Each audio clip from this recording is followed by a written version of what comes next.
Okay, moving right along, we are now going into the skills required in the mining sector panel. May I please invite Mr. Mike Penuma from Penuma Academy of Excellence. Yay! Mike, I hope I announced it correctly. Thank you so much, Mike. Please join us. And then can I also invite Vuyogazi Mofu from Skills Development. She's a Skills Development and Research Manager from the Mining Qualifications Authority. Vuyogazi. Hi, how are you? Phenomenal. Okay, just before we start this panel discussion, is there anyone interested in mining or is in the mining space? Okay, forget about interest, because interest is not really intention. Okay, yeah, I know. Kapashe, you are back from yesterday. Me and you can have situations today. Okay, those in the mining sector, please pick up your hand. Okay, sir, I recognize you, and you at the back. Can you tell us about your organization, what it does, and how it contributes to skills development? I'll start with you, sir. Thank you. My name is Daniel Polis. I'm with the RSA Diamond Corporation Group. We are involved in upstream development from sourcing, mining, and beneficiation through polishing. And we've got vested interest in retail as well. So we dance between two different sectors. Yeah, that's an honor to be here. Thank you. Okay, thank you very much. Yes, ma'am? Hi, my name is Carol Brunt. I'm from Prisma Training Solutions. We're a mine-based training provider specializing in mining qualifications, machinery qualifications, and mineral processing. Okay, thank you very much. At the back? Good day, Olga Mashilo from Mabulela Minerals and Project. We are based in Fetakomo municipality. We're awaiting actually our accreditation for the training on mining, and we doing the mine at Atok, just next to Samanko. Okay, thank you very much. So the three of you will be asking our first round of questions to our panel members. Thank you very much for being involuntary volunteers. So we'll wait for your questions when we open that round, because we actually have an interest in what you do. I would have actually intended to invite you to join our panelists, but for the sake of time, it's going to be a bit of a challenge. So please do have your questions or comments or contributions when we open the question and answer session, if that's okay. Thank you so much. Welcome to our panel members. Can you please introduce yourself and the company, and also answer actually the question, what skills are required in the mining sector? Thank you so much. Okay, so you can switch on the mic right there. Yeah. That's right. Afternoon. My name's Mike Numa. We've been manufacturing jewelry from 1983. I started the apprenticeship in 83 and qualified in 87. And then spent basically from the first day till I opened a private company to continue training and manufacturing for the public. That was in 2002. I then joined the MQA in the development of all learning material. We also trained the first trade test official, historically disadvantaged trade test official, and have been training the graduate development internship, learnership, artisan learnership, diamond setting. We are now going forward into training mass production and SMME development. It's basically 3 pathways to the qualification, and it's all in all about 12 skill sets. Any questions? Okay, we'll take questions just now, just after them. Perhaps let's allow Uvuyogazi to introduce herself and also MQA as well. You can just click the button, Vuyo. There we go. Good afternoon, everyone. My name is Vuyokazi Mofu. I'm from the Mining Qualifications Authority. Those of you who might not be aware of what MQA stands for, it's one of the sector education and training authorities, the CETAs. We're mainly responsible to facilitate skills development in the mining and minerals sector. That is, by facilitating, we do give funding for skills development initiative in that space. And we've got 9 subsectors, and those are categorized based on our commodities, your platinum group metals, up to the point of your jewelry manufacturing, which sits within the beneficiation. So that's it in a nutshell. Okay, thank you very much. I think maybe let me just kickstart the Q&A, because I really would like it to be a content-based engagement. Oftentimes, Mr. Mike, I don't think we're conscious about the jewelry industry, particularly, in Africa and in South Africa, yet we've got all the minerals that can produce jewelry.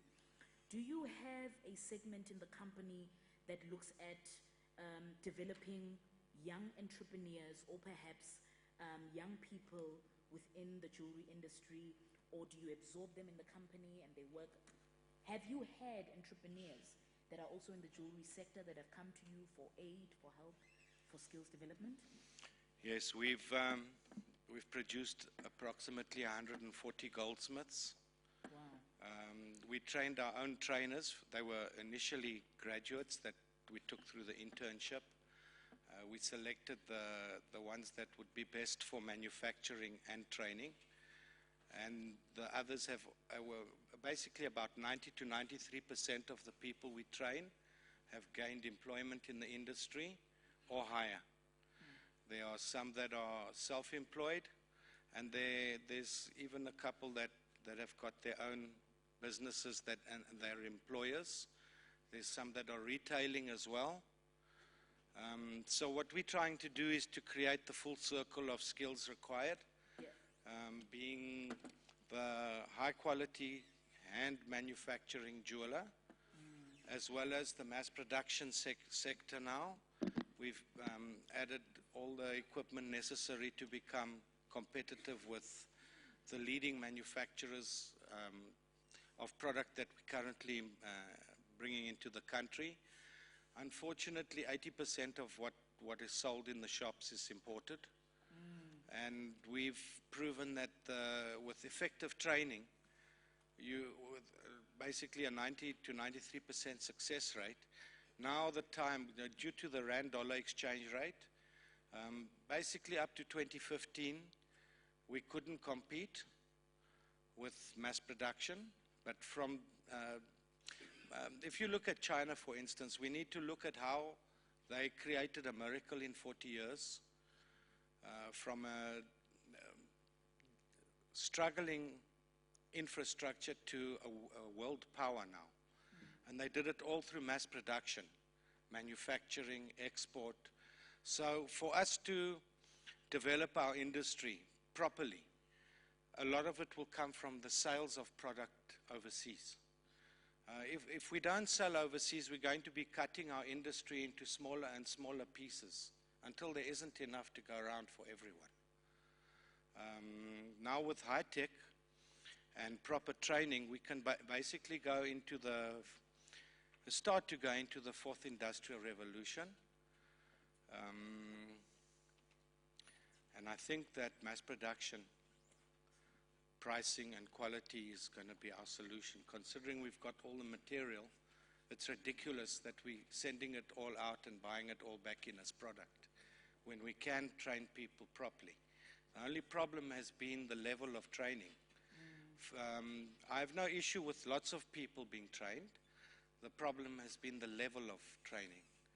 So for instance, there's been a lot of training providers that are doing level 2, level 3, and level 4. The learners finish level 3 and they're looking for jobs and they're not getting employed.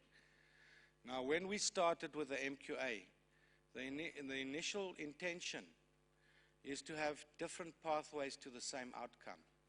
For instance, you'll have a GDP internship. People think it's supposed to be placed above an apprenticeship. Unfortunately, if you take a 3-year diploma, And compared to an apprenticeship's 4 to 5 years. Now you get a learner who's completed a diploma with 3 years, and then 2 of the 3 years will be a learning component. You've actually got a 1 to 1.5 year apprentice. So to come down from level 6 down to level 4, and think that you can now gain employment in the industry on a high level isn't happening. So what we've had to do is we've done a very strong program that basically you'll have three levels in a class, no matter what you do. You'll have a top third, a middle third, and a bottom third. Okay, now in order for your employment level to be very high, you have to set the level of what your training is so that even your bottom third gets employed. Now what we found is if people do level 2, level 3, or level 4, and they just let the learners out of one level, of course they're not going to get employed. Training providers need to offer level 2, level 3, and level 4, and they need to be trained by very highly skilled goldsmiths that have been in the industry. If they don't, they're not going to reach the level, or they're not going to know why. Any questions? Thank you very much for that. Okay, maybe to Vuyokazi, what have been the tangible results from the Skills Development Center under the MQA? What are the success stories, from the MQA? I think just looking at the various programs that we offer within the MQA, and one of them being the support that we give to the jewelry manufacturing, we've had success stories where we took a cohort of young people to Italy, and they've come back. We've given them different training interventions around the jewelry. Some of them are watchmakers, jewelry makers, and also some of them are actually making your exquisite African type of jewelry that has got its own market, which is not necessarily in the bigger scope of the market, the global market. Yes. And some of these youngsters have come back to the country and they've been able to start up their own businesses where they are able to employ people in their communities and also transfer the skill that they have learned. But over and above that, what we picked up as a challenge with the young cohort that we've brought, because we've got people that are skilled within our country that can train these young people, but access to markets is still a challenge, because when you look at precious metals such as jewelry, it's very difficult to penetrate those because you need, firstly, the capital. It's capital intensive. Sure. You need to have a good capital. You need to have access to commodities to produce the jewelry that you want to produce. And at times when you talk of SMMEs, it becomes a challenge because they don't have that kind of capital. Issues around security, when you talk about precious metals, issues around security for those precious metals, it also becomes a challenge. But what we've also seen is that in some instances, you find that when you train young people in terms of getting skills, whether they are disabled or not disabled, you need to train them using the right kind of material so that they're able to produce the quality of work, so that when they exit, you are 100% sure that they can produce whatever jewelry that you want to produce. But how do you then get access to the material to train them on? Okay. Which is also another challenge. But what we've seen as a benefit is that pairing the commodity the producers in the mining sector, for instance, pairing our jewelry guys with those in the platinum sector, how can we actually look at other alternatives of supporting those, so that if, for instance, you look at one mining house in the platinum sector, for some of the offsprings of the platinum that they produce, that they may not necessarily use in their production, can they support some of those initiatives so that we're able to train the young people using the correct metal so that they're able to practice and produce the right products? Sure, you've actually mentioned a quite important point to the both of you, to say access to markets. We've been talking about that, but how do we access markets? Maybe we can actually discuss that within this forum. So I'll ask the three people that are in the mining sector, if you do have your questions, please can you ask them in any particular order. So yeah, I'm not too sure if you're ready. Are you ready? Do you have any contributions? Hi.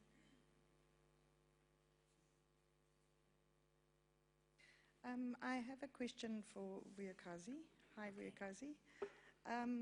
I've become aware of a certain amount of NQA areas that we classify as scarce skills.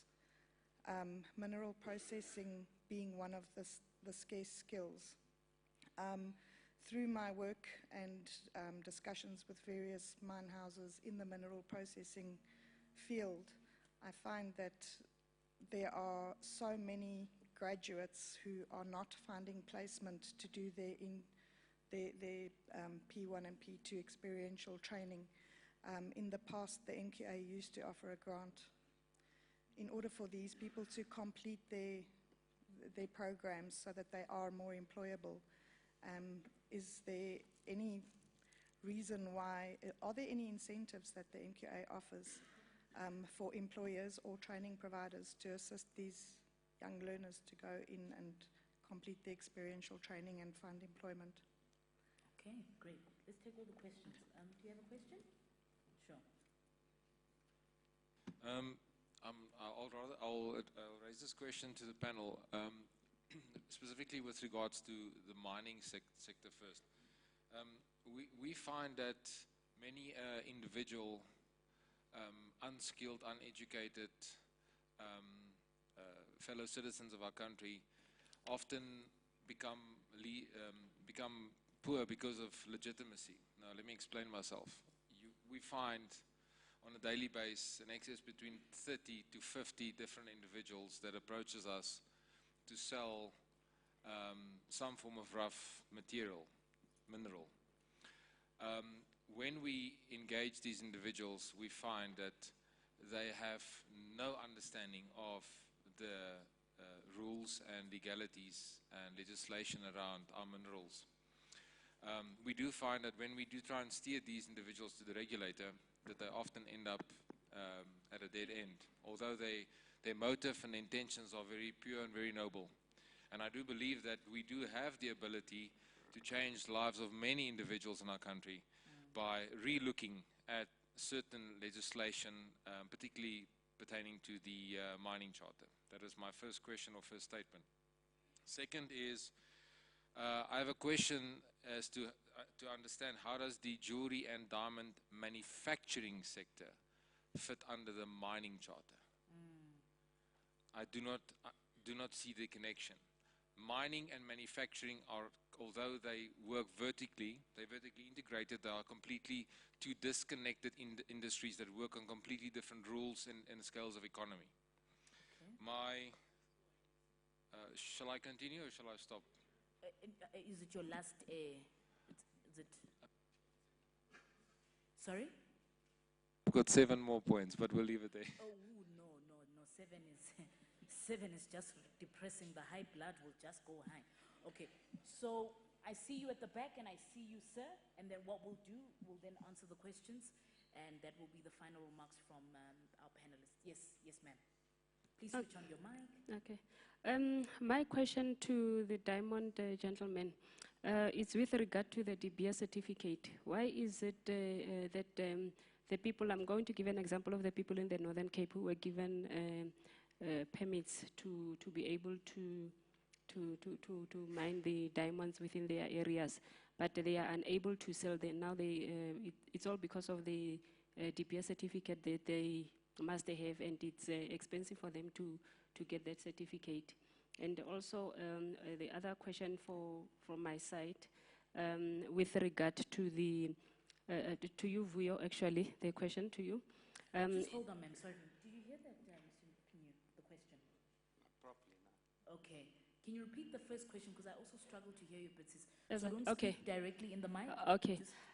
My question with regard to the diamond sector, it's that there's this DBS certificate. DBS certificate. DBS. Yes. Yes. DBS certificate, which is required when you are to sell your diamonds on the market. And there are people who have been given their land back in the Northern Cape, and they were even given permits to be able to mine and sell the diamonds that they are getting around their areas.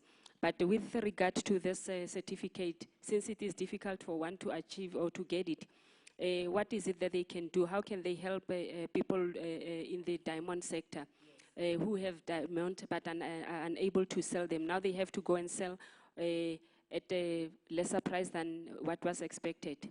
And my next question is to Vuyo regarding the skills development, especially for the rural areas, whereby most of the mining houses have got mines like your Mudikos, your Samankos, your Harmonies in the rural areas. But the skills transfer, once we have people who have been trained, they are unable to place them. Is there anything that they can do to help the placing of those people, and also with regard to the small businesses to be able to be on the database of those mining houses, because it is a struggle.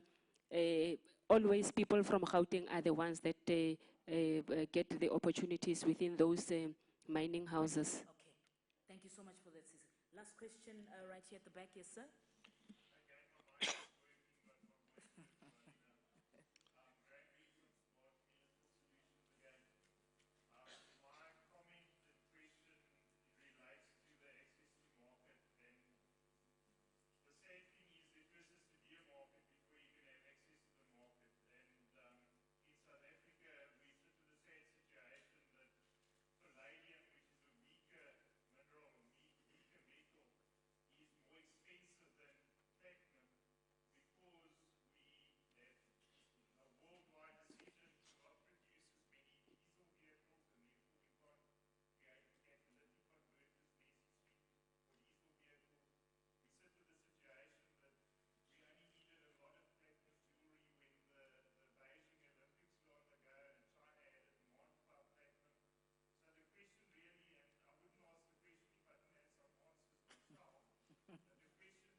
Okay, thank you very much. So, Mr. Mike, perhaps you can answer the questions.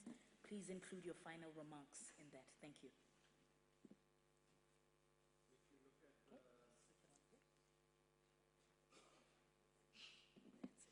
If you look at the results on the SADPMR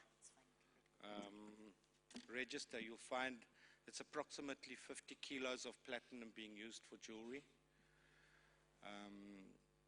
If we can get our manufacturing sector to where it should be, whereby we transform from 80% imports to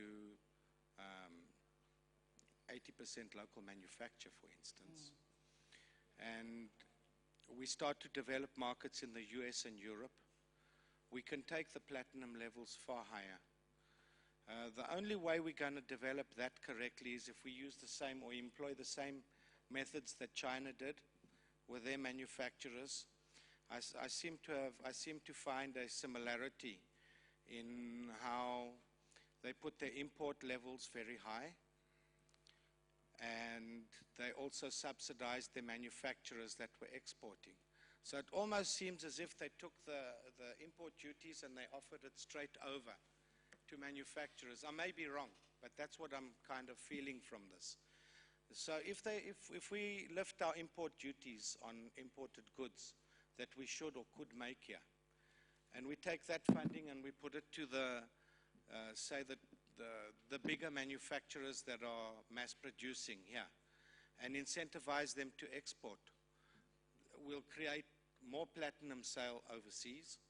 We'll also be opening a vacuum for the middle people, middle manufacturers to enter their position, and for them to supply local market. And in so doing, we'll be opening a place for the small guys to become middle guys. And in so doing, the micro guys that don't have a place, this problem where everyone is saying route to market, it's because a space hasn't been created for them, firstly. Secondly, their skills have to compete with what's available for import. If we can't compete with import, we can't compete at all. Sure. Okay, so with high-tech equipment and specialized training, we definitely can. From 2015, so for instance, in 1995, the RMB was somewhere, if I'm correct, around 1.75 RMB to the rand. By up to 2015, we were 1 for 1. And from then onwards, it's more than 2 rand 20 to 1 RMB.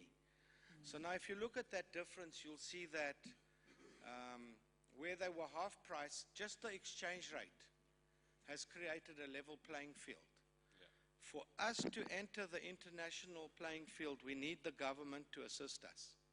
If they can become an enabling body for exporters to have a leading edge, all of the things I've told you can start to take place.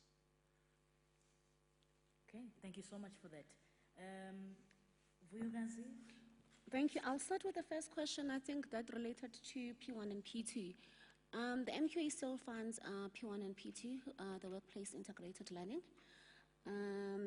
And previously, we've had to prioritize some of the interventions. We still funded P1 and P2.